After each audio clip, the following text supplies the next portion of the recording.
My wife didn't just betray me. She tried to erase me. She wanted the kids, the fortune, even my name. And she wasn't alone. She had help from the man I once called my best friend. But here's what they didn't know. I wrote the rules to the game they were playing. And before it was over, they'd learn exactly what that meant. Have you ever been betrayed so deeply that it forced you to fight for everything? Your name, your truth, your family? Share it. Someone out there needs to remember. Integrity still wins. My name is Troy Blackston. I'm 46. And this is how I turned the darkest betrayal of my life into a battle for justice. And for my children. Troy sat in the dim hum of his basement office, bathed in the glow of surveillance monitors. On screen, Diana, lounging in a velvet hotel chair, laughing as Blake Hoffman poured champagne into her glass. Her eyes sparkled with the arrogance of someone who thought she'd already won. The diamond bracelet on her wrist wasn't from Troy. No sound, just betrayal in 1080p. He switched screens. Decrypted messages flickered across the monitor. Cold, calculated exchanges between Diana and Blake. The prenup won't matter if we prove he's been using company resources for surveillance. Your mother's connections guarantee you full custody, Diana. Connor and Madison barely know him anyway. He chose work over family. We'll make sure they see that. Troy leaned back, exhaling. This wasn't just an affair. It was an ambush. They weren't cheating. They were rewriting his life, turning him into the villain in his own children's story. He looked around the basement, his sanctuary. Upstairs, the home was Diana's stage. Designer furniture, imported rugs, curated art. Even the family photos, her arrangement, her illusion. But here in this quiet, cold room, Troy remembered who he really was. A man who rose from foster care. A man who built something from nothing. And now, a man with nothing left to lose and everything to fight for. Perfect moments. Carefully curated. Now exposed as hollow illusions. Troy stared at the screen and wondered how much of their marriage had ever been real. How much had just been a performance. For the public, for Blake, for Diana's powerful family. His jaw clenched, not in rage, but in resolve. Rage was for amateurs.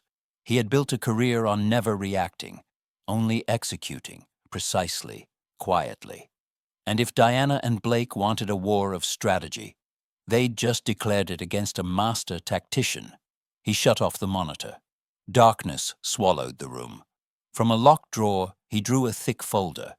Evidence gathered months before the affair was confirmed. Bank statements, property deeds, private investigations.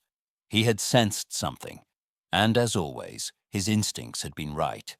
Diana had trusted him blindly with every financial detail. She never read the fine print, never questioned a signature.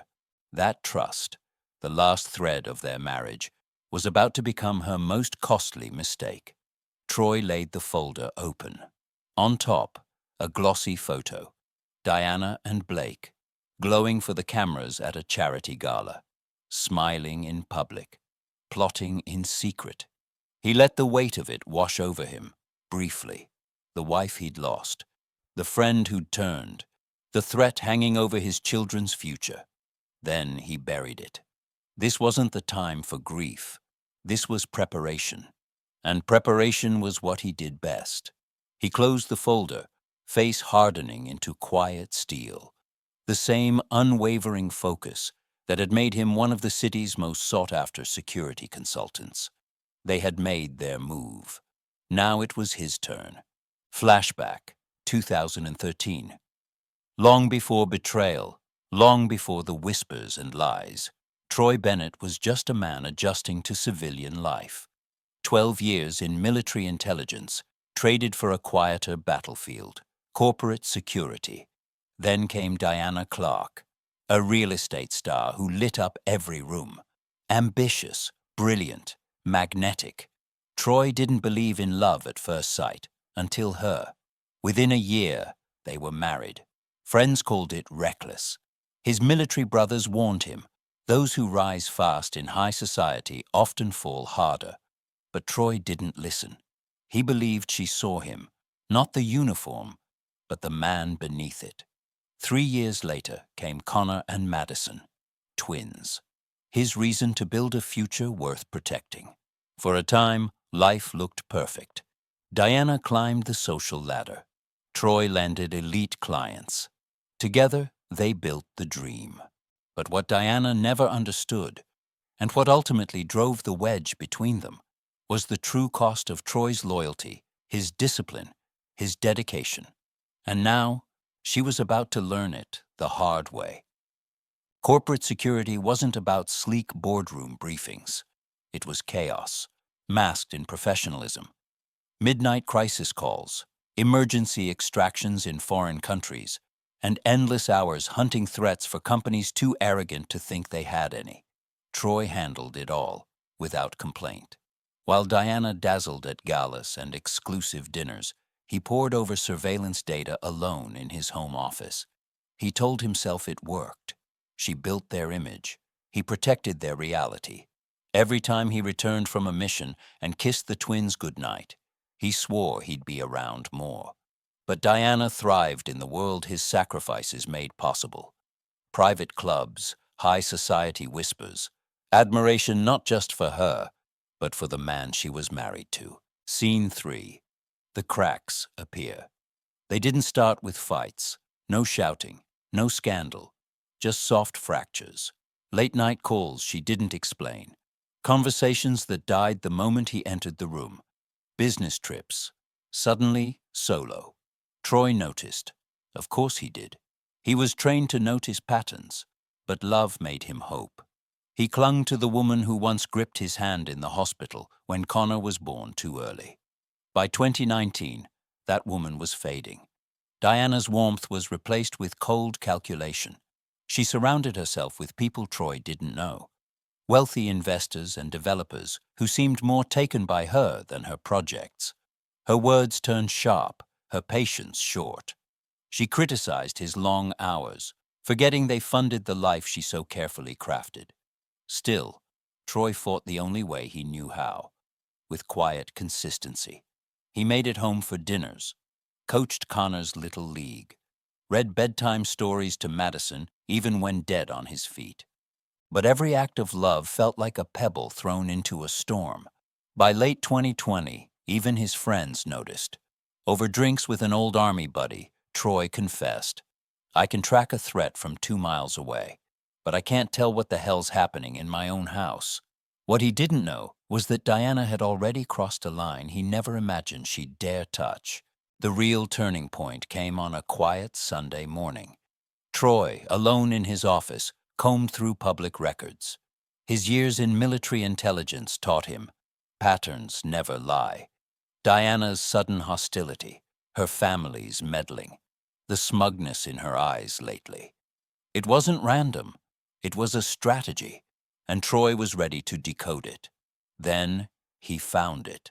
The smoking gun, hidden in sealed family court documents, obtained from an old contact who still owed him a favor. As Troy scrolled through the scanned file, his jaw tightened. 13 years ago, a case involving Diana's mother, Judge Patricia Harrison, the official record. She dismissed a DUI charge against the son of a young political donor, citing insufficient evidence. But Troy knew better. This wasn't just about betrayal. It was about power, corruption, and legacy. And it was only the beginning. But the sealed files told the real story. The driver wasn't just a young offender. He was Judge Patricia Harrison's nephew. His reckless speeding had killed an immigrant family of 4. And Patricia, she buried it. Legal jargon, sealed testimonies, twisted justice beneath polished power. Troy leaned back, eyes fixed on the screen. This wasn't a lapse in ethics. It was career-level corruption. Diana had always worshipped her mother's authority in the legal world. But now, that same power was a loaded gun. And Troy, he held the trigger. He didn't stop there. For 2 weeks, Troy quietly built a case, piece by calculated piece. Financial records, political donations, photographic evidence. Gregory Harrison, Diana's father, wasn't just complicit. He was the banker behind the cover-up. Strategic donations tied him directly to the district attorney's re-election fund. Money moved just days after the case was sealed. The Harrisons, once the poster family for values and integrity, were now exposed as a carefully constructed lie. And Troy had the receipts. He worked like a surgeon, not a man scorned. Every transfer, verified. Every photo, time-stamped. Every document, cross-referenced. He wasn't building leverage. He was building a detonator. By the end, the file was thick, airtight. One phone call, one headline, and the Harrison legacy would collapse in public flames. But Troy wasn't after revenge. Not yet. He didn't want chaos. He wanted control. So he waited. Waited for Diana and her legal team to make the first move. It came sooner than expected. 1 week later, Troy sat across from Lawrence Keir, a smug, overpriced family attorney with a taste for intimidation. Lawrence slid a fat packet across the table, wearing a grin sharp enough to cut glass. "Sign these," he said coolly. "Diana keeps full custody of the twins, the house, the cars, and the majority of your business profits. We suggest you accept this clean break. Otherwise, we'll litigate aggressively. And Troy, you will lose." Troy didn't blink. He didn't argue. He didn't rise to the bait. Instead, he picked up the papers, skimmed them like junk mail, and set them back down, calmly. The silence made Lawrence shift uncomfortably. Then Troy reached into his leather portfolio, pulled out a single envelope, placed it gently on the table. His voice was low, level, but cut like steel. "Give this to your client." Lawrence hesitated. "What is this?" "Just deliver it," Troy replied, eyes locked. "And tell Diana to read it carefully before she decides how aggressive she really wants to be." Inside that envelope, a neatly summarized collection of the Harrison family's darkest, most buried secrets. Troy wasn't just fighting back. He was changing the game. Inside the envelope, everything. Copies of sealed court records, financial statements tracing Gregory's dirty payments, photographs of Judge Patricia Harrison meeting privately with the district attorney, just weeks before the fatal case vanished. The message was clear. Push this divorce too far, and the Harrisons would lose everything they'd spent a lifetime building. Troy stood slowly. No words, just silence, heavy and deliberate. His calm felt like pressure in the room, a storm with no thunder yet. Lawrence Keir sat frozen, staring at the envelope like it might detonate. As Troy walked out, his mind was razor sharp. For the first time in months, the power had shifted. Diana thought she had him cornered. But now, every move she made would have to answer to the quiet storm he'd just set in motion. The first call came just after midnight. Troy sat in his study, the house silent, save for the low hum of his laptop. Diana's name flashed on his phone. He let it ring out. A minute later, Blake Harrison, her brother, the family's self-appointed enforcer, ignored. Troy leaned back in his chair, calm and unshaken, just as he'd been that morning in Keir's office. The third call hit 5 minutes later. He answered. "Patricia Harrison." Her voice came sharp, but not quite steady. "What do you want?" Troy could hear the edge of panic beneath her usual authority. She was used to intimidation. Now, she was tasting it. His voice was cold, measured. "Justice." A pause. Silence thickened. Patricia exhaled slowly, weighing each word. "You think you can threaten me with half-baked accusations?" "They're not accusations," Troy said. "They're evidence, court documents, financial trails, photographs. You buried the Moretti family under lies for years, but the truth's out now. You know it. And now, so do I." Her tone softened, not out of kindness, but fear. What do you want, Troy? He didn't hesitate. 3 things. Diana withdraws the divorce, immediately. She signs full custody of Connor and Madison over to me. Blake sells his share of Bennett's security back to me at the original value, not the inflated number he tried to extort. And you, Patricia, you resign from the bench, quietly, before the federal agents come knocking. A beat of silence. Fail to do that, and the Morettis get justice. I'll make sure every reporter in this city knows where to start digging. Patricia didn't respond. When she finally did, her voice was tight, strained. You're bluffing. Troy's reply was calm, final. You already know I'm not. Then he hung up. No more words. Just silence, left ringing on her end. By morning, the cracks had started. Troy didn't need to go public, not yet. But he sent an anonymous tip, just vague enough to spark curiosity, about the Moretti case to 3 veteran investigative journalists.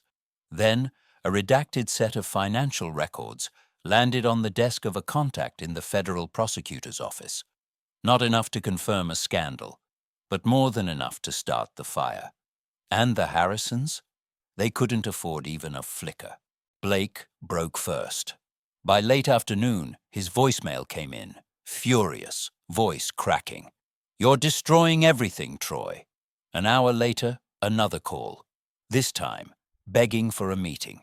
Troy didn't answer. Then Diana cracked. She stormed into Troy's office unannounced, her designer jacket wrinkled, her perfect composure fraying at the edges. You're ruining us, she snapped, trying for anger, but fear bled through her voice. Do you even care what this is doing to Connor and Madison? Troy stared at her, cold, still.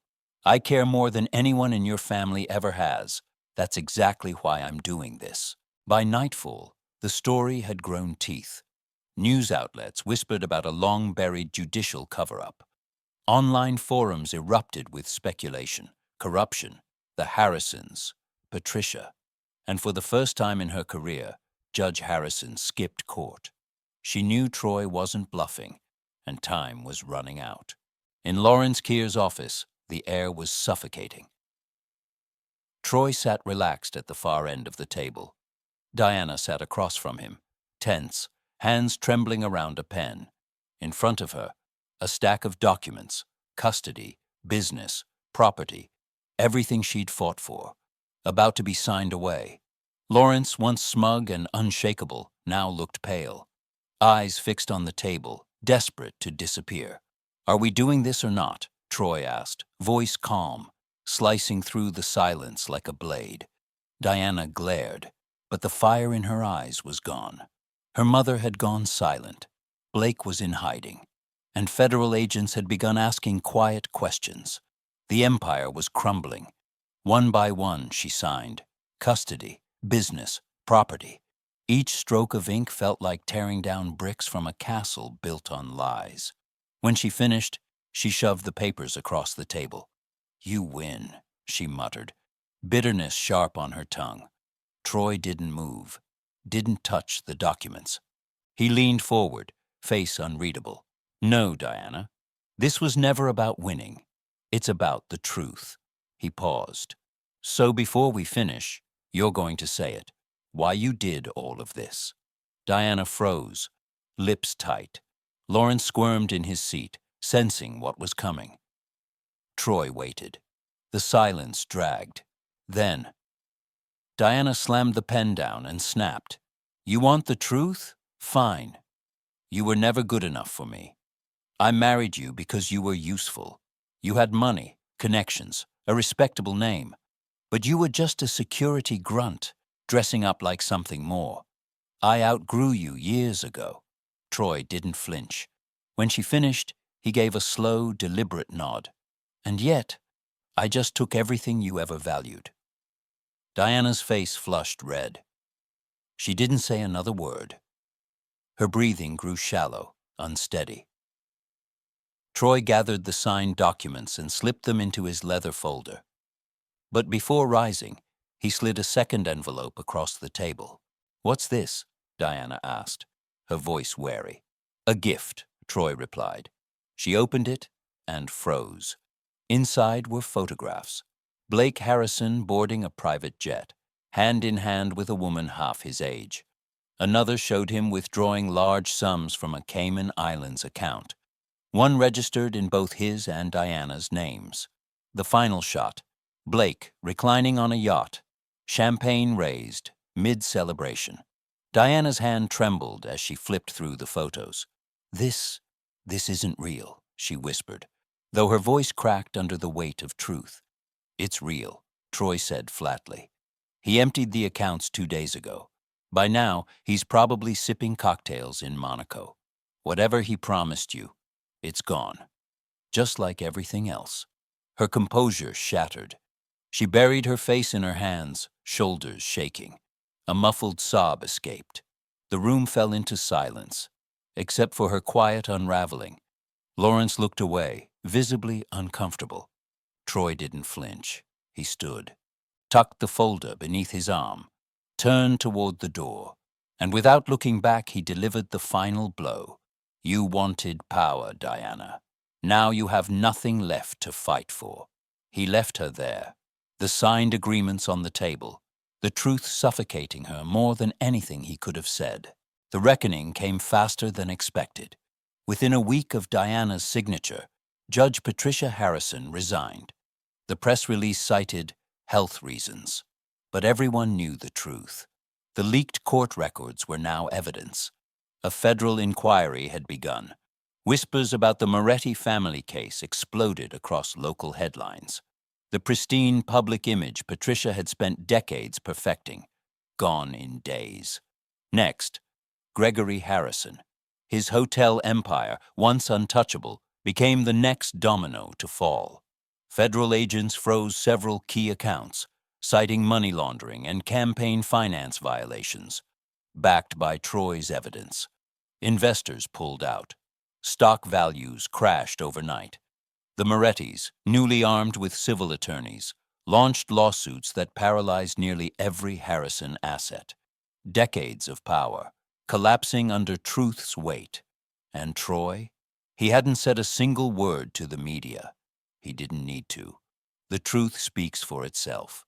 Diana's downfall was quieter, but no less complete. The divorce withdrawal and custody agreement left her financially trapped.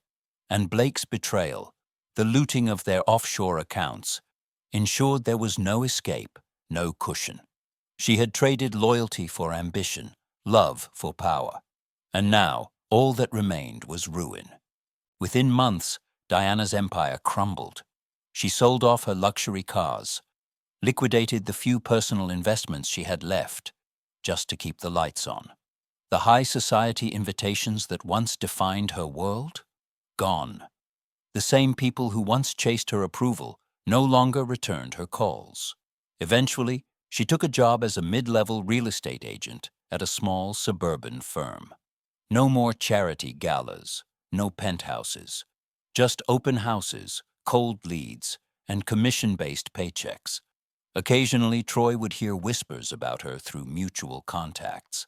Polite, humbled, they said, but her pride still flickered in how she carried herself. Even now, she walked like a woman trying to hold on to a life that had long since slipped through her fingers. But the power? That was gone. Diana had become a ghost on the edges of the world she once ruled. Blake Harrison wasn't afforded such quiet exile. Troy made sure of that. Using old military intelligence contacts, he provided investigators with detailed intel. Blake's offshore accounts, fraudulent shell companies, illegal wire transfers masked as legitimate business. Within weeks, Blake's assets were frozen, and his name was placed on an international watch list. He fled, hopping borders, switching aliases, but with each move, the walls closed in. The woman he had escaped with, she vanished the moment his money did. By the time the press caught wind, Blake Harrison was no longer a jet-set executive. He was a fugitive, living out of temporary rentals under fake names. His reputation obliterated. Troy didn't celebrate. There were no toasts, no victory laps. Late at night, in the quiet of his home office, he sometimes reflected on how easily it could have gone another way, how tempting it had been to burn them down in the name of vengeance. But that was never the mission. This was about balance, about consequences, about making sure those who built their lives on the destruction of others finally paid the price. The Harrisons had ruled through lies, and in the end, those lies devoured them. For Troy, justice didn't need to roar. It didn't need to scream. Justice was quiet, methodical, absolute, and for the first time in years, Troy felt something he thought he'd lost: peace. 3 months later, the world felt different for Troy Bennett. On a warm Saturday afternoon, he stood on the porch, arms resting on the wooden railing, watching Connor and Madison race through the backyard. Their laughter rose like music, bright, weightless, free. He hadn't heard that sound in so long. They didn't know the full story. The courtroom battles, the threats, the war fought in silence. But they knew one thing: their father had fought for them, and that was enough. Connor paused, breathless and red-cheeked. Madison squealed, sprinting toward the swings. Troy smiled, a quiet pride blooming in his chest. This was why he chose strategy over rage, why he endured every sleepless night and every silent sacrifice. He hadn't fought for revenge. He fought for this moment. Simple, peaceful, his. Life had shifted in other ways, too. Blackstone Security, the company the Harrisons tried to rip from him, was thriving. The scandal had shaken the corporate world, and clients who once hesitated were now chasing contracts. His name, already respected, now carried weight. He expanded the firm, hired trusted colleagues from his past, and for the first time in years, he started saying no to work. Because now, his nights weren't spent watching security footage. They were spent at dinner tables, helping with school projects, teaching Connor how to throw a curveball. He had also learned to let go of the anger. Yes, he could have crushed what remained of the Harrisons, could have dragged every last name through the mud. But there was no need.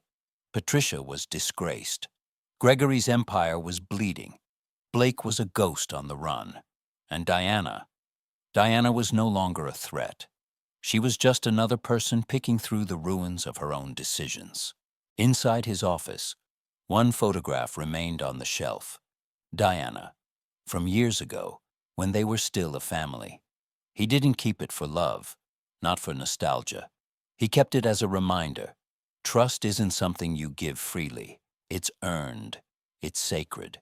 And once broken, it never returns the same. As the sun dipped lower behind the trees, Troy stepped off the porch and walked into the yard. Connor tossed him the baseball. Troy caught it without effort. Madison cheered. And in that moment, he felt grounded, solid. His life wasn't perfect, but it was his. Built with patience, forged through fire, protected with quiet, unwavering strength. Some betrayals try to take everything from you, but sometimes they leave you with exactly what you needed all along.